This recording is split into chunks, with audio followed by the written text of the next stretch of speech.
we've engaged in some activities. I remember during Patience Jonathan time, and then we had this money that was to be taken to build an edifice for first ladies. We engaged in protests, and at the end of that protest, it was put off. We've also seen that the Child Rights Act, because we'll see that violence is on the increase. Even children, small babies that are 3 months are being raped. As a result of that, we've gone around, which I will give you, about 13 states. We've met some of the state governors, and we have tried to speak with them that they should implement, they should have the Violence Against Persons Act, that's VAP. And then the states that are yet to pass the child rights law, they should do, because it will protect. I'm glad to tell you that more than 2/3 of those states have passed it. Another sad one that made me heartbroken, that we engage in jungle justice. We see people, nobody's encouraging stealing. We see big time thieves being given part on the finger. Like Nigeria, I always say, is bleeding under the heavy weight of corruption. If we do not kill corruption, corruption will kill us. So anywhere we are, we have to tackle this monster. And I tell you that a lot of people, they will somebody will go to the market, take something that is so worthless, the person will be instantly killed. We've gone to rescue a man and a woman who were just helping 2 young children to cross the road and go to school. They said they were kidnappers. Stripped them naked.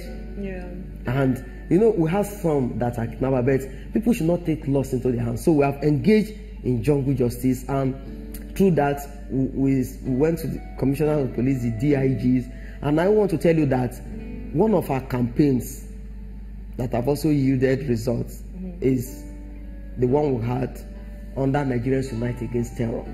Because terrorism, although we still have killings by herdsmen, we still have our guests with Shekau, our mothers and that, but I know Shekau is listening. If they will hear this program now, Shekau will listen. So we try to tell those terrorists that they are also born by women. They should let their captives go. So we've taken our campaign to the Office of the Inspector General of Police. We have had to train the Special Anti-Robbery Squad because people dread them. We trained them simultaneously, and through that, there has been that improvement when it comes to policing with integrity. But having said that, after spending so much of your livelihood, so much of your life building these relationships and creating all these platforms for engagement, and with so many causes that you still yet to conquer, do you see yourself retiring anytime soon? Yes. In fact, before I answer that question, I want to tell you that the engagement you mentioned, we have had calls to engage governors, and they will go with us in marching around the streets. We went to Ogun, went to Enugu, went to the governors themselves, and people will see the governor and say, if the governor is campaigning against jungle justice, against violence, they have to shun all these things. So it's one of the things that we have done in engagement. Yes, when one has gone through this, I want to tell you that unconsciously, I have people who are seen as my role models. Wole Soyinka, I've known him right from the time I was in school. And even up till this moment, when we want to hold programs, Wole Soyinka will tell me, Joe, I've retired, I'm not. I will still get, when people see him, say, if a Soyinka can be marching the streets, that means, and even some like Dr. Tunji Brete, up to the time he died, what I've tried to do, I have people that I mentor.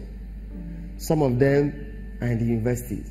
Some of them, every Thursday, they come, they are volunteers. And some of them, when I'm going for programs, who enter bus, they follow me. So I believe that time will come when one might decide to take the back seat. You've had such a fulfilling career. I mean, over 436 awards from all around the world, not just Nigeria. You've been recognized by Michelle Obama.